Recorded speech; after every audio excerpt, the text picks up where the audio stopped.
So we are live now. We should be.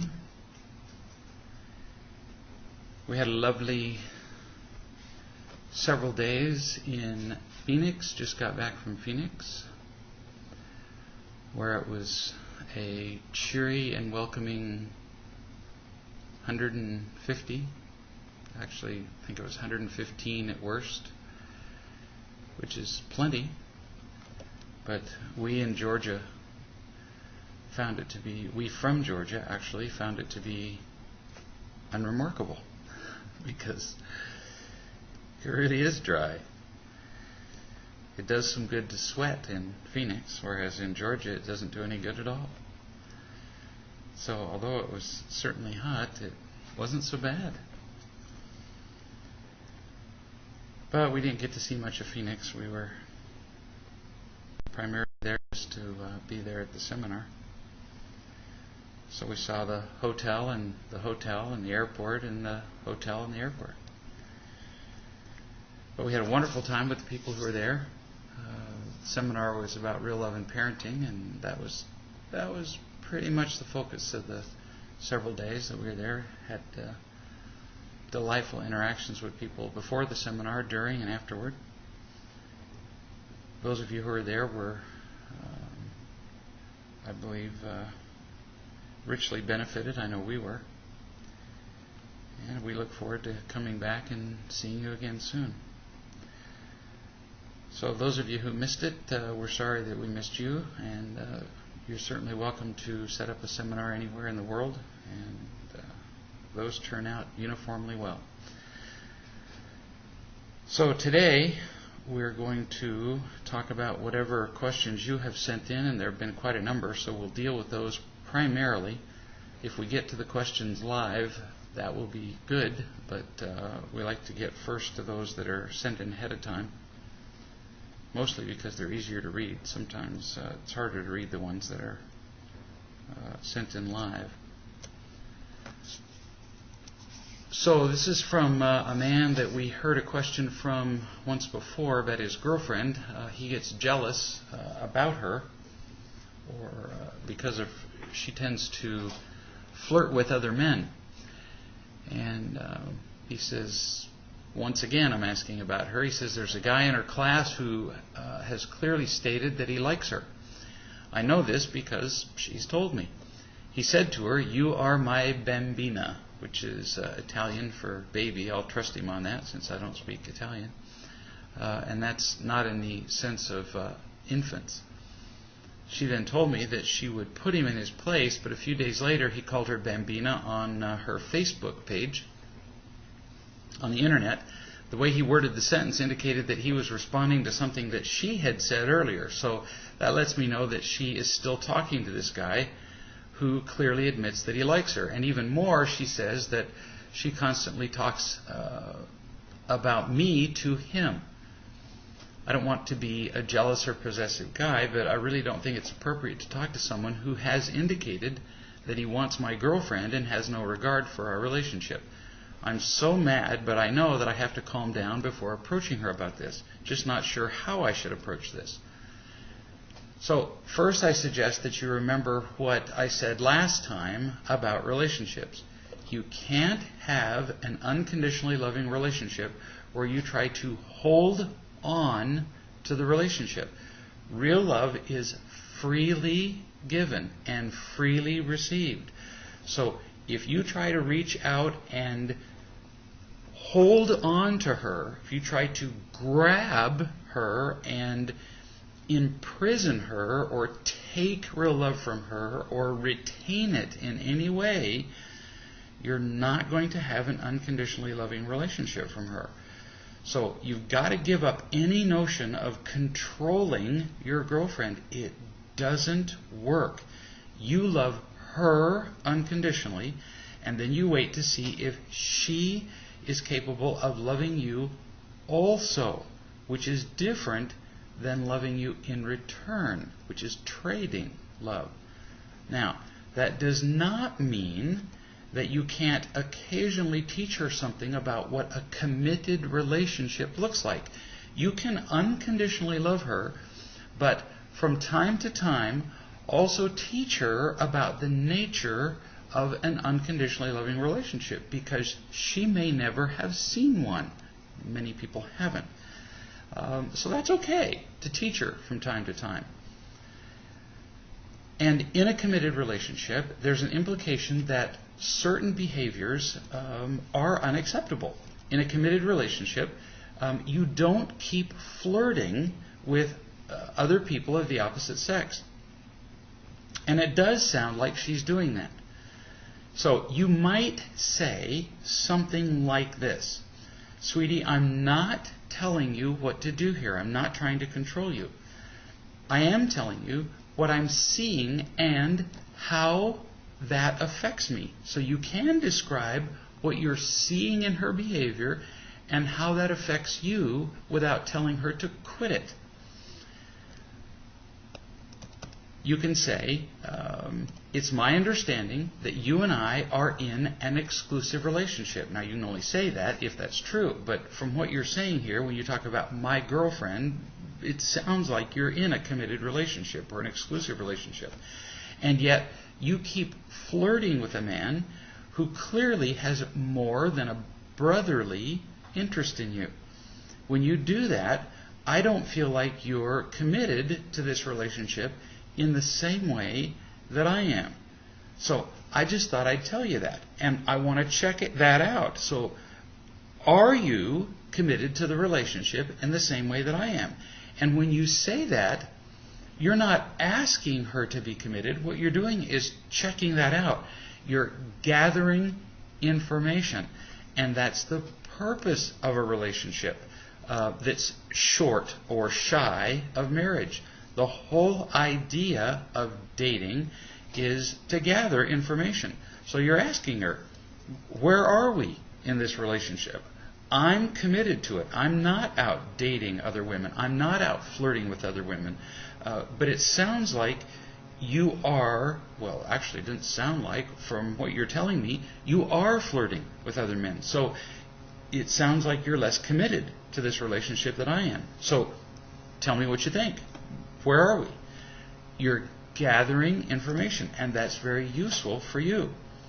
So now you're telling her how you feel, you're giving her information, you're gathering information without controlling her. And that is very useful in dating. That's what dating should be like. Rather than saying, here's what I want you to do, here's what I insist on your doing. That's where dating absolutely goes off the rails. And you don't really want to do that. And if it turns out that you're committed to the relationship, you see a committed relationship looking like this, and she says, "Oh, well, I'm really not committed to this relationship at all, and I'm still out dating other guys, and I'm still flirting with other guys," and she doesn't really even see a committed relationship in the same way, you may decide you don't want to continue in this relationship. Well, thank you. Now you've learned what you need to know, and you can move on. So better to learn this now than to learn this after you've gotten engaged, for example. Better to learn this now than after you've gotten married, for example, and learn that your wife has a pretty loose idea of what commitment is. See? So gather the information now rather than insist on changing your partner.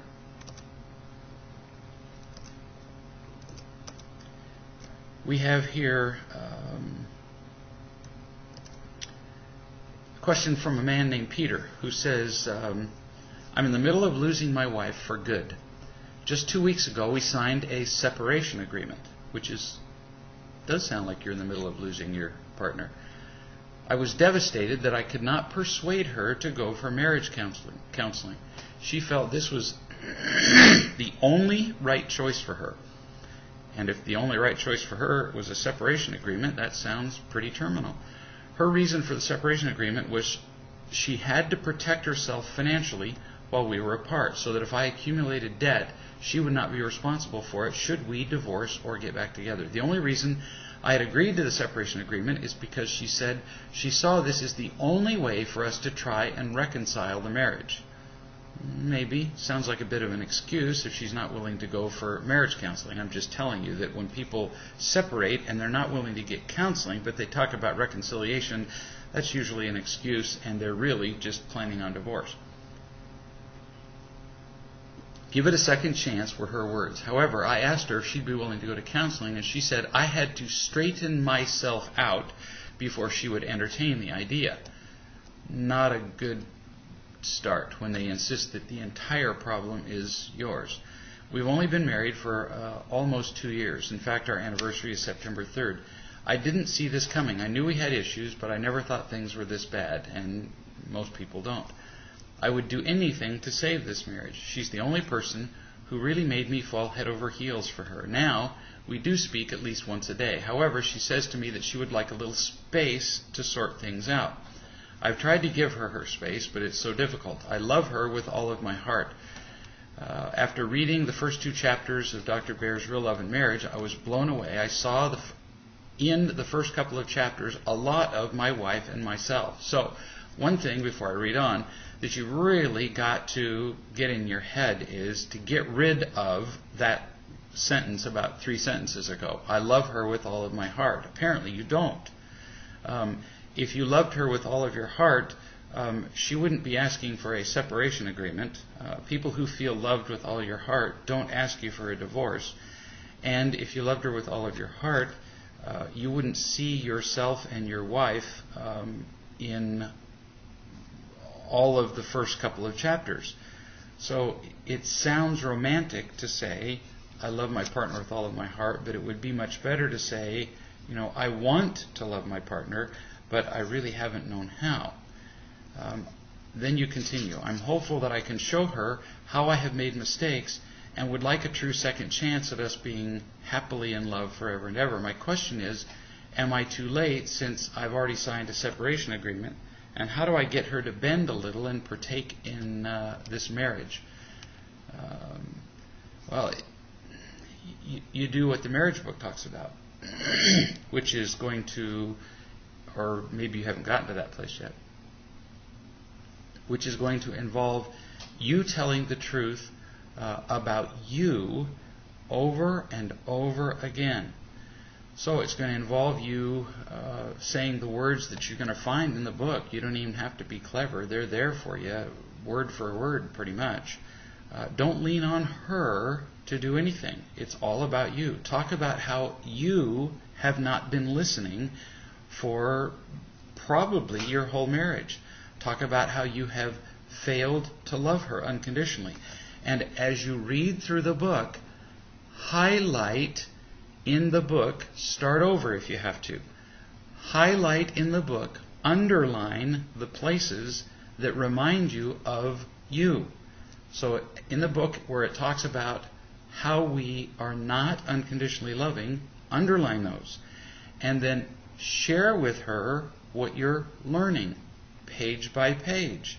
Say, I was reading the book how not loving unconditionally looks like this. And say, that's me.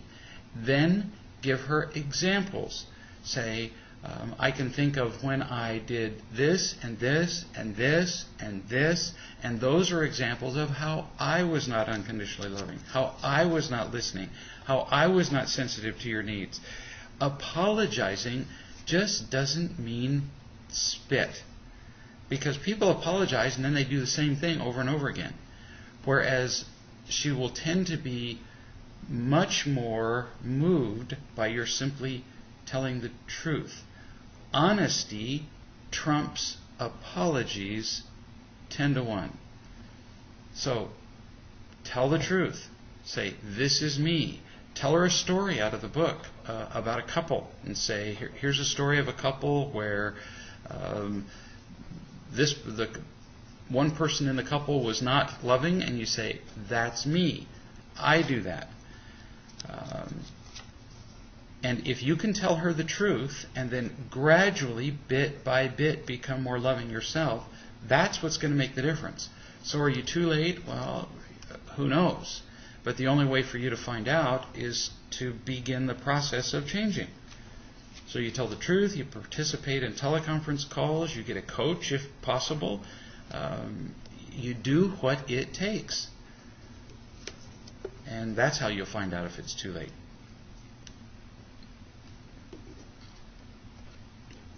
But if you do nothing, yeah, it'll be too late.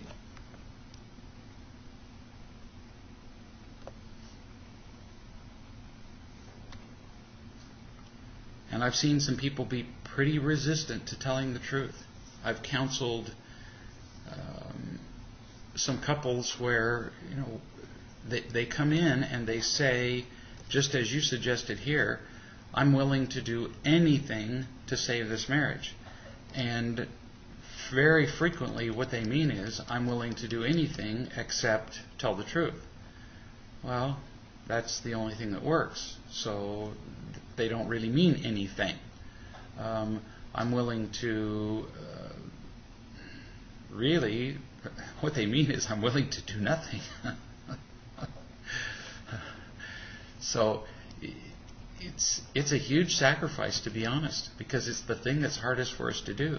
Because as we tell it the truth, we have to give up our pride, we have to give up our lies, we have to give up our victimhood, we have to give up our attacking, we have to give up our running.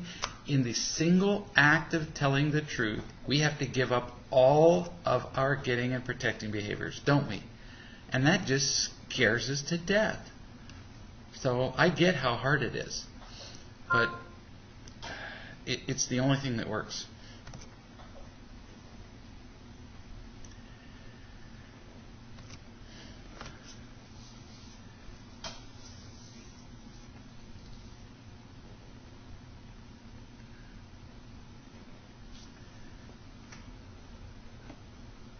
New question. My girlfriend of 11 months has 4 children. 9, 13, 17, and 19 years old, with the youngest girls at home still. The 13-year-old frequently calls me nerd and weird and strange. Actually, I would characterize myself as rather boring. Her mother tells her to stop calling me these names. The truth is, her names don't bother me, but I sense that she both wants to interact with me, but also is hesitant. Today I told her that we make fun of nerds because it makes us feel better about ourselves. Could. And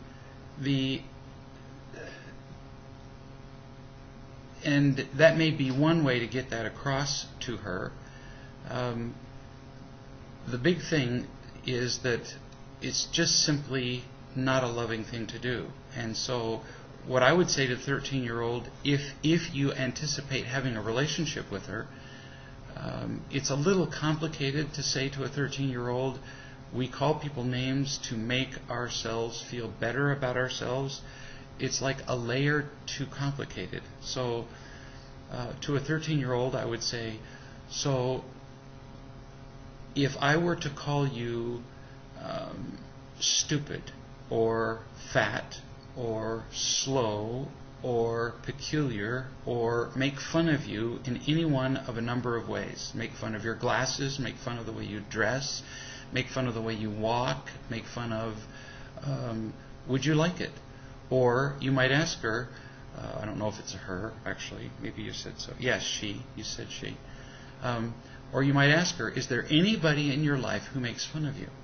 Or you might ask her mother, is there anybody in her life who makes fun of her? And then you've got her, because now you've got somebody who makes fun of her, and you'll know that it bothers her.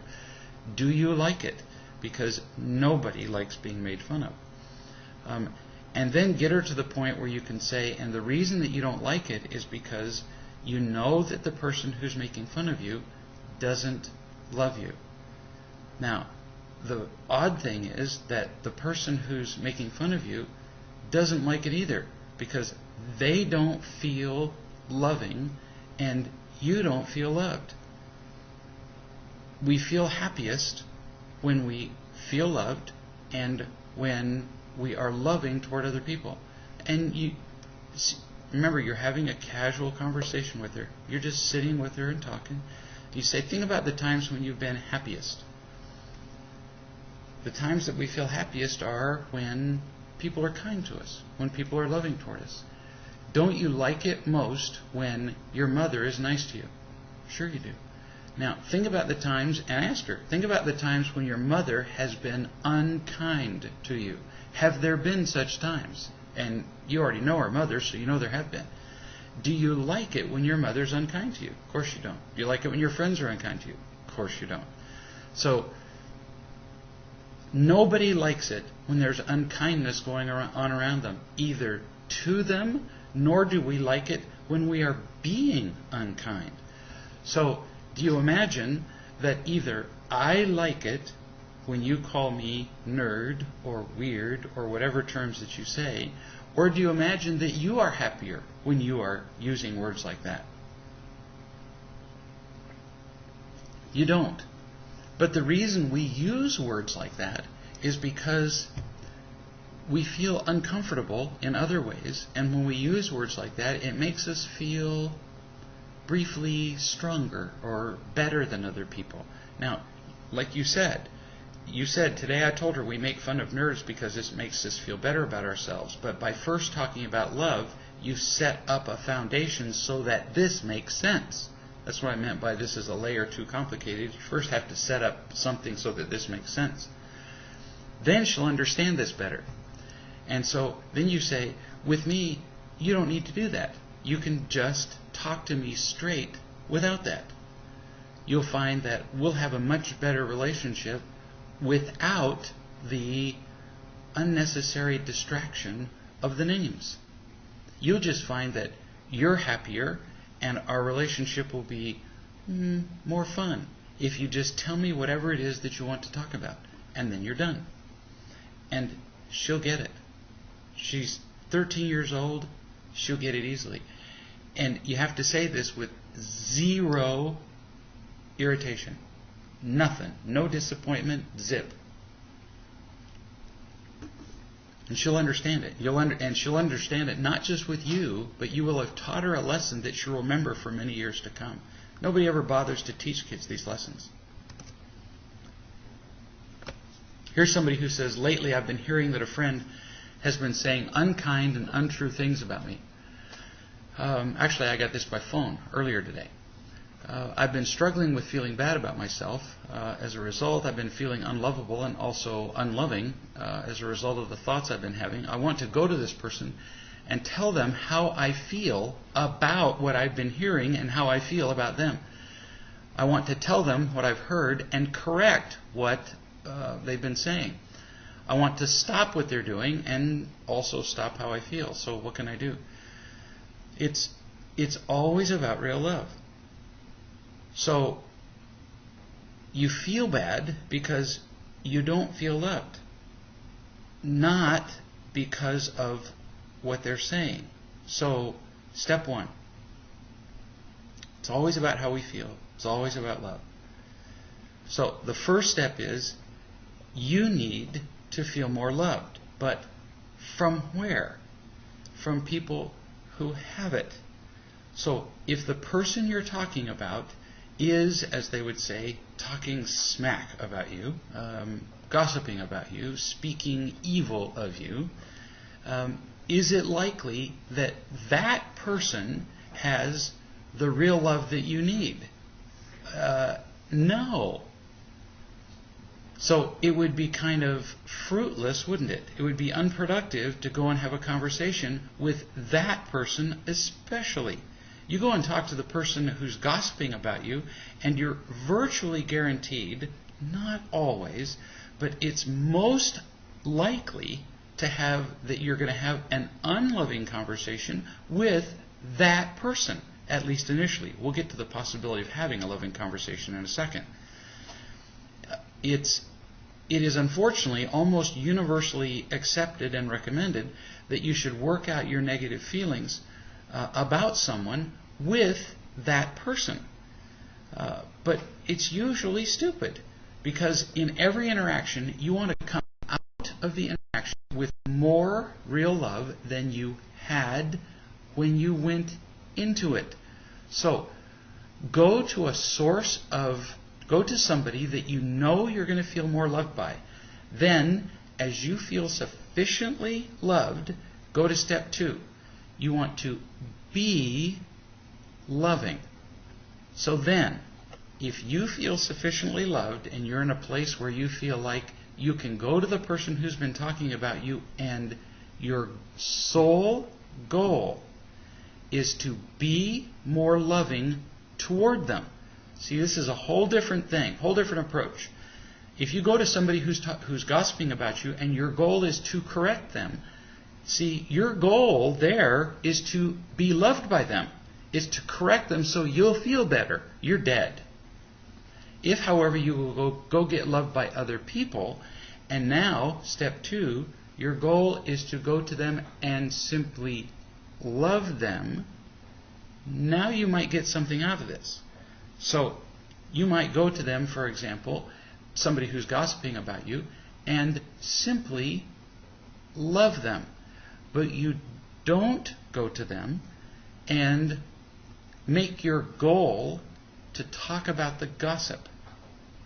So you go to them, you love them, you care about them, and as you feel sufficiently loved and loving, on rare occasions, you might be able to bring up the fact that you understand that there have been misunderstandings between you, and that you would like to correct those misunderstandings, that you would like to heal any wounds between you.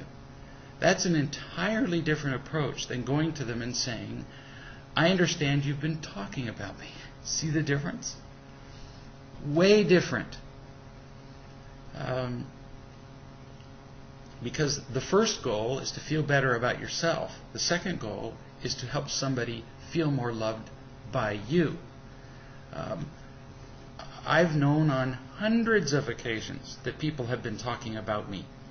And I just don't go and correct those misperceptions. I don't go and correct the gossip. I don't do it. It is an enormous waste of time. And I don't treat them differently. I don't avoid them. I don't talk to them differently. If anything, I may spend a little bit more time looking them in the eye and doing whatever I can to love them. And most of the time, I learn afterward that the gossip has stopped or their opinion has changed. You'll get a lot more out of loving people than you will out of correcting people. A lot more.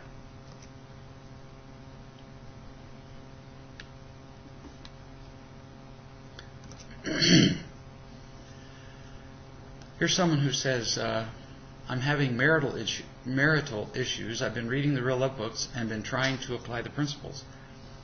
We've been married for 2 years and 1 month, and I have a 1-year-old daughter. I come from a very dysfunctional background. I was adopted. My parents were twice divorced. There was physical abuse.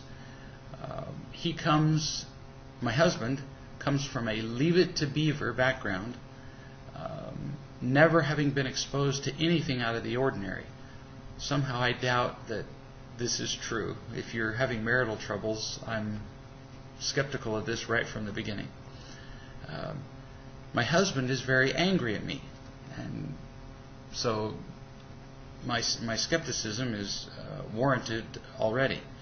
So people are very prone to say that a particular person in their life, their husband, their mother, their whoever, comes from a very normal background compared to them, just because they come from a background that wasn't filled with, say, physical or sexual abuse.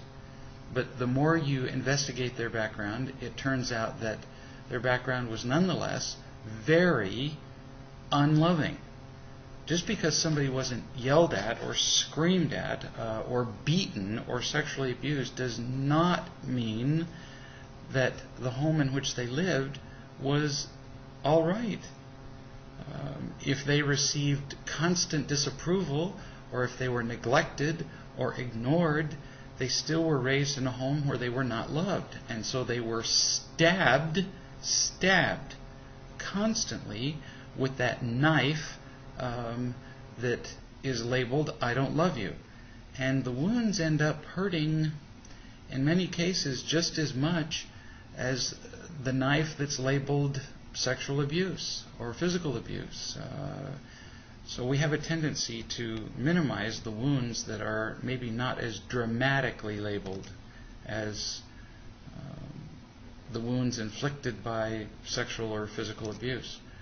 So here you say, my husband is very angry at me. Well, that's a terrible condition in which to live, and he's obviously a very unhappy person if he is very angry. So he's very angry at me for, one, threatening divorce. In the past, when we fought, I threatened divorce. I would feel backed into a corner and feel claustrophobic and would want to leave or want space. Divorce seemed like the answer. It's what I knew. Since then, I've gone to counseling, and the counselor told me that threatening divorce is not a good practice. No. And that I did need to stop running. Threatening divorce really is a terrible way to deal with problems in a marriage. It paralyzes your partner. I mean, it really is an awful way to deal with things. Because when I threaten you with divorce, I'm simultaneously attacking you, I'm running from you, I'm acting like a victim, I'm all rolled into one. It's just the worst thing. It's an awful thing to do. And then you continue. Since the counseling, I've not done this. Second, he's angry at me for introducing drama into his life. Well, poor baby.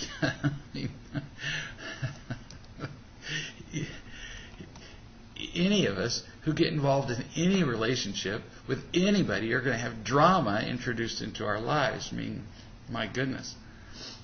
As soon as you add any second person into your life, that's a drama. Welcome to life, you poor thing. So, he's angry at me for introducing drama into his life. He hates that my adopted parents hate each other and can't be in the same room together. My father beat my mother and cheated on her. Well, as I said, poor little thing. He knew all this before you married him, and I can understand it, but he wanted to marry you and yet continue in a condition of, peace and easy living, which he experienced when he was single. Well, you can't have both. You just can't. And that's a fairly common desire. It's kind of like the people who want to work and have a paycheck, but they want to have the ease and flexibility of not working. Well, that's just tough. 3, he's angry at me for having too close a relationship with my mother. My mom raised me by herself without any help from my adopted father, so I have a close bond to her and do worry about her, and I don't tend to set boundaries. Since then, the counselors talked to me about setting boundaries, and I have been setting them. For example, we went to the Cape for summer vacation, and I told my mother that I would not stay at her house because she was getting a divorce, and I didn't want to be exposed to that environment or my family exposed. She understood. Clearly she was hurt, but she did not interfere or say anything. You don't exactly specify, other than her asking to stay at her house, you don't specify other ways that you have been what you call too close to your mother, but having dual allegiance in a marriage to both a parent and to a husband or to a spouse can be just awful. Just can be death to a marriage. Now, he can hardly ask you to walk away from your parents or from your family, but if you put either parent before your husband, that'll screw up a marriage every time. You have to put your partner first, before everybody, before your parents, before your children, before your job, before everybody. And if you don't do that, your marriage will die. It will. It's called the primary decision in a marriage, and you'll read about that in Real Love and Marriage. 4th, he's angry at me for accusing him of cheating. That's a problem. I have on several occasions accused him of cheating, but we've gone 8 months, 4 months, 2 months, long periods of time without any physical intimacy or emotional intimacy. He wouldn't even kiss me. just a peck on the cheek, so I assumed he was cheating. We had a huge fight about it, and he told me that he wasn't cheating. I believe him, and I believe in him, so I have not brought that up lately. But now I can't say anything without him thinking that I'm trying to attack him. I mentioned to him the other day that he should stop by and visit the tenant at the rental property, because he was at the rental property and going for a swim, and he thought I was accusing him of cheating. Okay, so maybe he's not cheating, but the root problem of cheating is that cheating is not loving, and his not demonstrating any physical intimacy toward you shares the same root problem, which is that he's not demonstrating loving toward you. So the real problem here between the two of you is that there's no love being shared, and that is what's really bothering you. The fact that a man is not demonstrating any physical intimacy toward you is pretty unusual, and is a very common sign of cheating, but is a more common sign of addiction to pornography. So I can't tell you that's what's going on, but but something's wrong, and so it is at least worth your pursuing real love in your marriage. That's a fact, and it's worth his talking to some men in real love about to find out what's going on. That's a fact, and it's pretty obvious that he's unhappy. So he's asked me to develop a post-nuptial agreement that divides assets in the case of divorce. I've agreed. He will have and get what he came into it with, and the same for me. We split what we make together. We waive the right for each other's retirement accounts. Now he's mad at me for talking to a lawyer, even though it was his suggestion. So, this is awful. It's obvious you're miserable. You're everything but divorced. It's all very sad, but it's also, you need to understand, although this just sounds just like a war zone, this was also inevitable. Without real love, this is where marriages go. And from the very beginning, you two had no clue how to love each other. And although imitation love made you happy for a little while, you guys had been headed in this direction from the start. So there's no surprise in this. Nobody should be shocked. And now it's about not wallowing in the mire, not all being stunned and surprised and woe is me. But what are you going to do about it? His tendency is to blame all this on you. And the truth is that neither of you had the equipment, neither of you had the tools, neither of you had the resources in real love to make this succeed from the very beginning. Neither of you stood a chance. He called me this morning at 4 a.m. and told me that he was thinking of hurting himself, as in, killing himself. We talked for 45 minutes. Finally, I was so worried that I told him I was calling the emergency number for the counselor so she can call him. He told me not to bother, that he was fine, that if he hadn't done it by then, that he wouldn't do it, and then he turned his phone off and didn't call me all day. He finally called, and all I said was, thank heavens you called, and I've been worried about you. Thank you for calling. And he said he was fine. He was just calling to check in. It's really obvious that he's begging for help, and he's begging you for help. He called you. He didn't call a hotline. So you're in a position where you can help him, but that doesn't make you responsible for his happiness. So you don't carry around the burden of the world on you, and you need to get that. Although you are in a position now, this is a guy who's threatening to hurt himself, and so you are in a position where you can recommend what he does next. So don't hesitate. Now you can make some recommendations. If he's genuinely suicidal, if you really think that, then he needs to see a professional mental health person like right this minute. If you don't think so, and you're the only one who can make that judgment, you're the only one who's talking to him, then he needs to get all the love that he can get.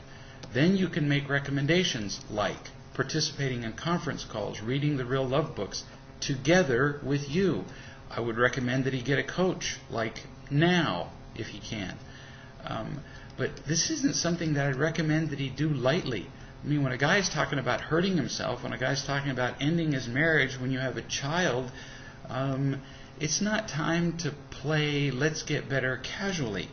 So, I would suggest to him, your life is a disaster. And if it was me speaking for you, I would be giving you the words to say. I would say, sure, I've made a bunch of mistakes, and you've apparently read enough real love stuff to know some of the words. I've made a lot of mistakes, but you're talking about hurting yourself. Your life's a disaster. I would suggest you throw yourself into this. Get on the conference calls, read the books, get a coach, whatever, and do whatever it takes to improve the happiness in your life today. Do this. You only get one life. Why waste it being miserable?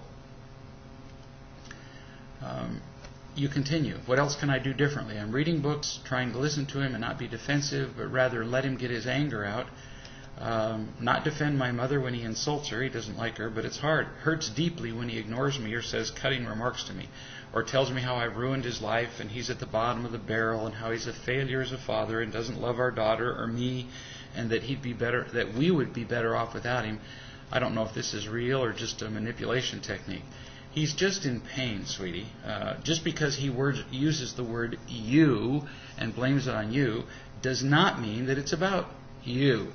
People who are in pain look around them and say the word you all the time. But just because they're capable of forming the word you with their mouths doesn't mean it has anything to do with you. Sure, you need to look at your own life and tell the truth about yourself and your own mistakes, but that doesn't mean that a person who's in sufficient pain and who is insane with pain can tell you the truth about you. You have to figure out the truth about you. You get on conference calls and talk to people who can help you figure out the truth about you, but somebody who's insanely in pain cannot do that for you. They will tell you the truth. They will tell you what they see from a very tainted perspective. They are not capable of telling you the truth about you.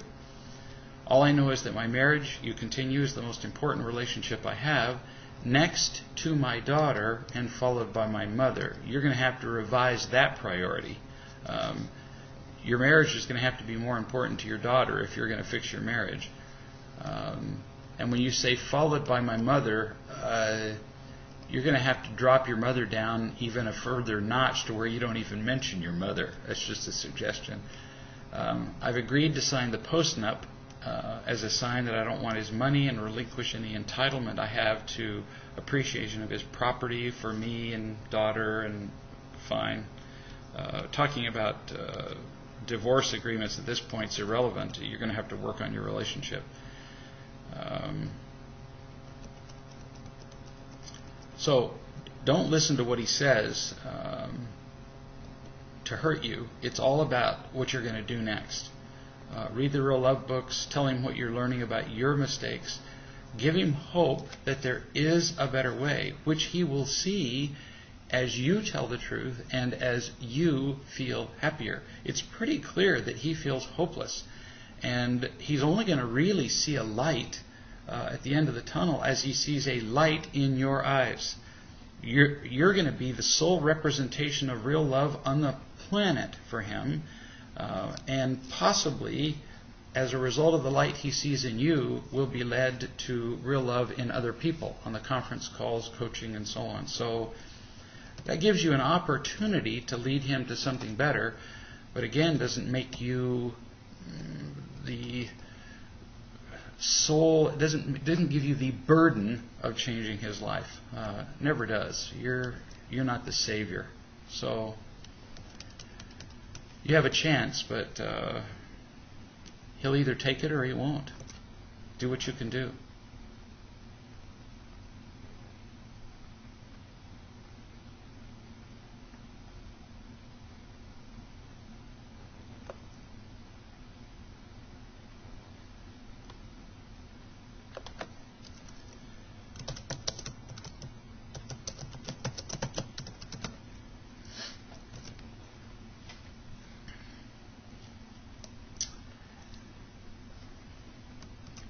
going to tell me.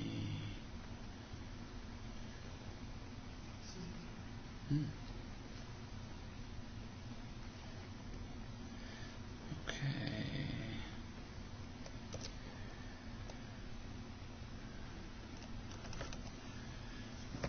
All right. Let's see. Here's a question.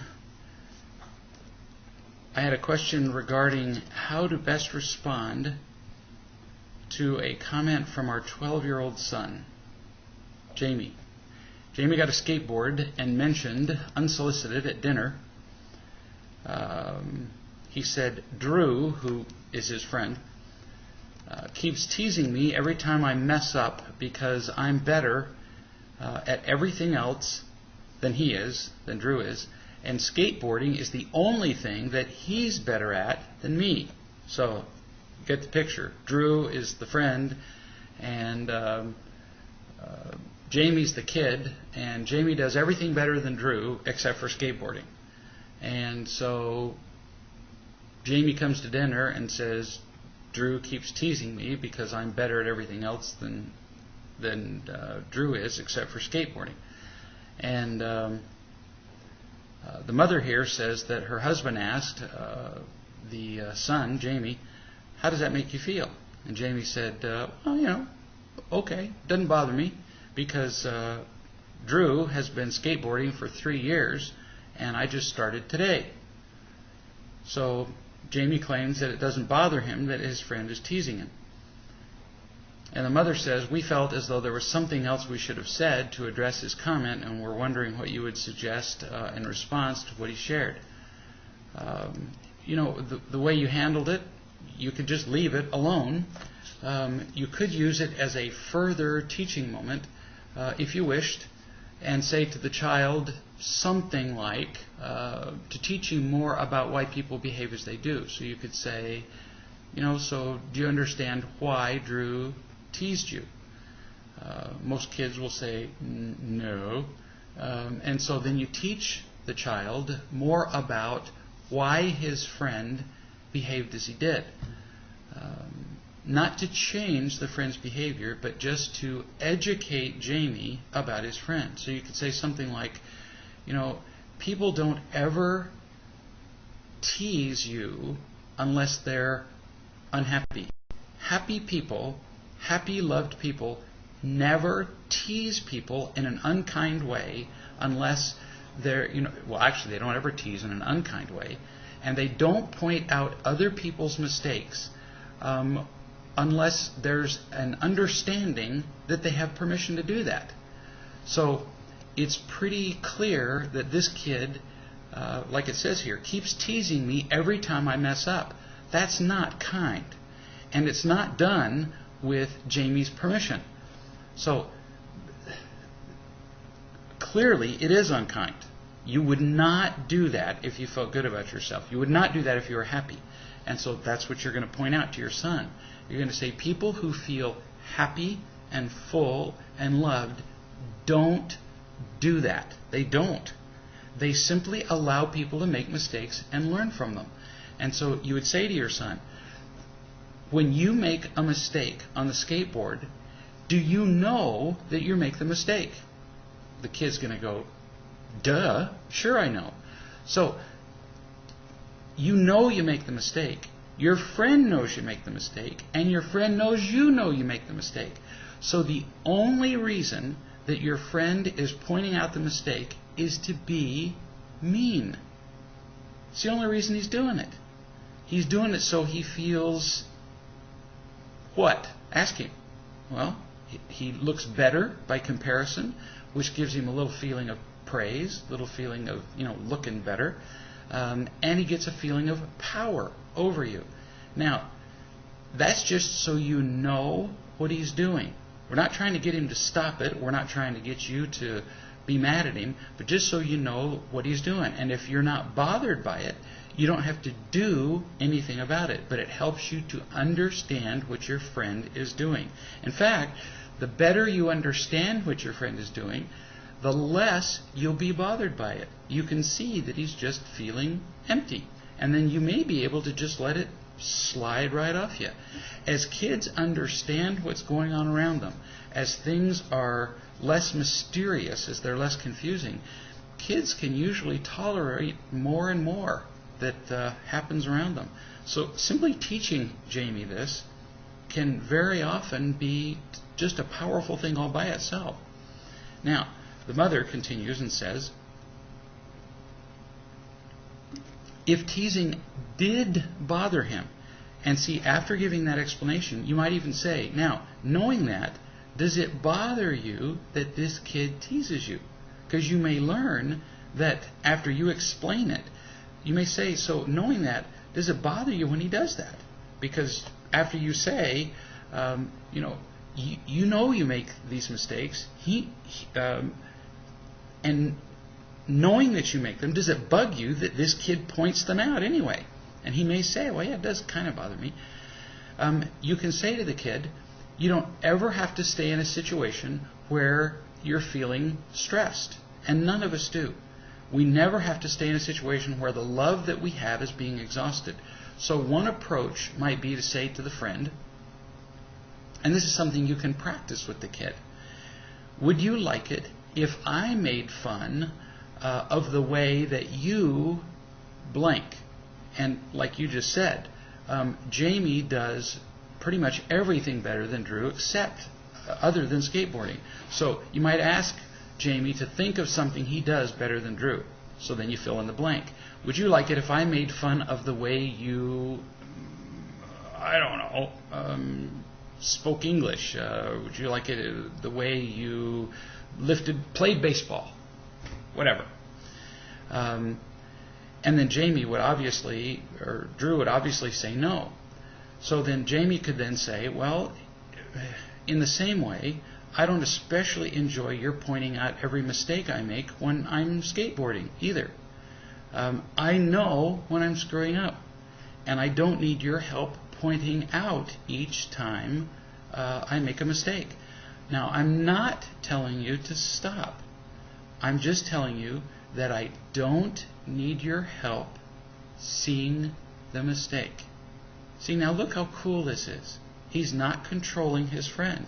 And you're teaching him a very cool example for the rest of his life. And this is a cool example for adults. We have a tendency to tell people to stop it when they're doing something we don't like. We don't have to do that. We can just tell them, I don't need your help doing that.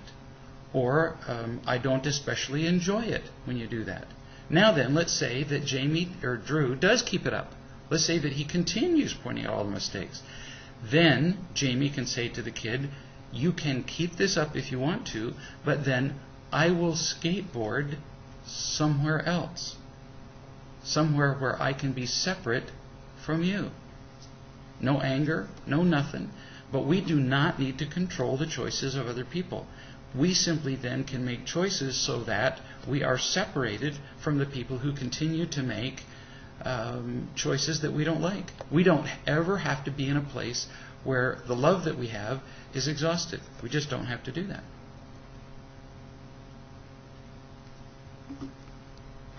And yet we think we do.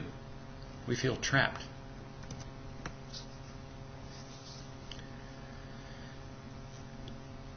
New question. My 12-year-old son is so negative, belittles me at every opportunity, picks on my 3-year-old constantly.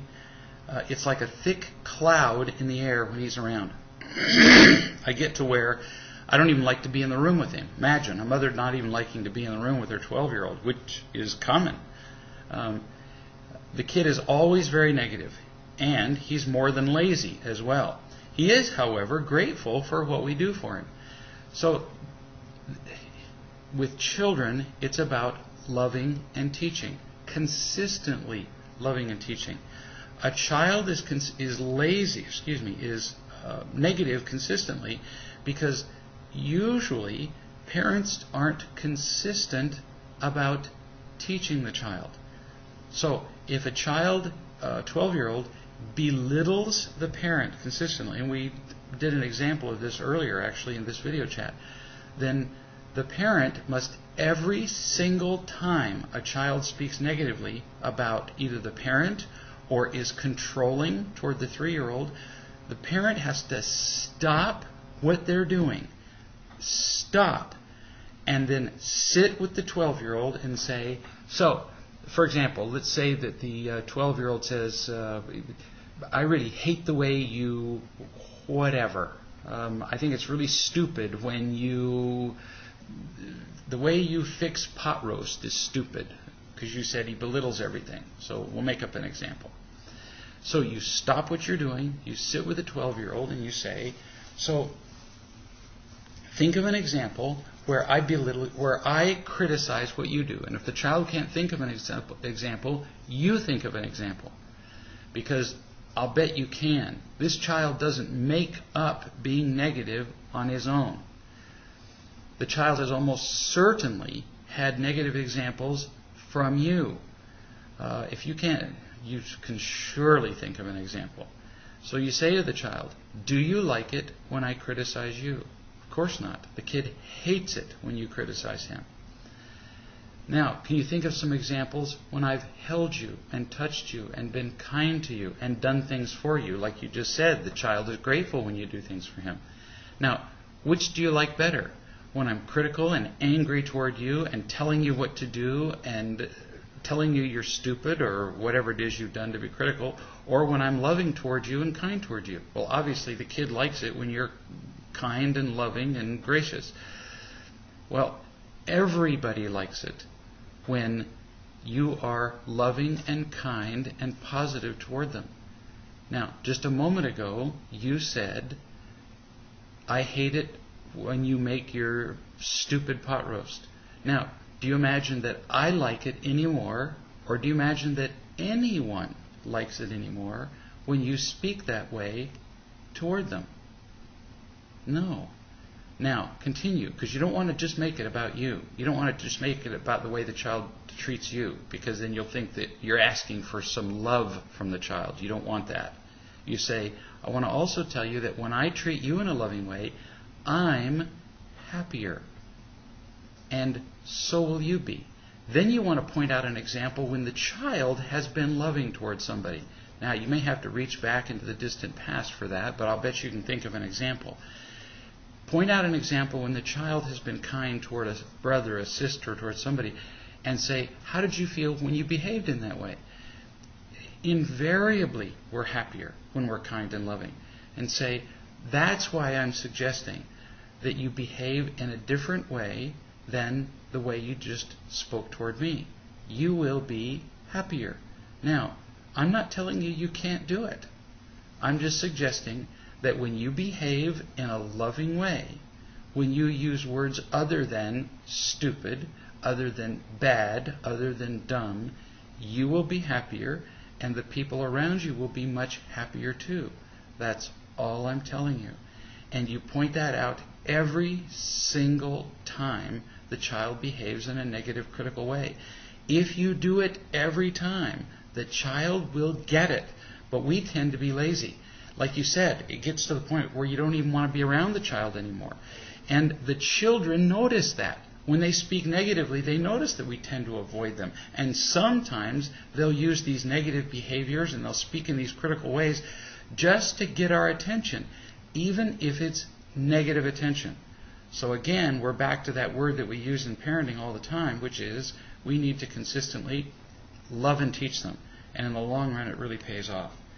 So it's been a hoot being with you, as always. And we'll be back a week from today on Tuesday. Look forward to seeing you then. We'll have we'll have a coach here in 2 days on the Thursday chat at 9 p.m. Eastern Time. But in the meantime, we love you tons, and we'll see you next Tuesday at 9 o'clock. Until then, be well. See you then.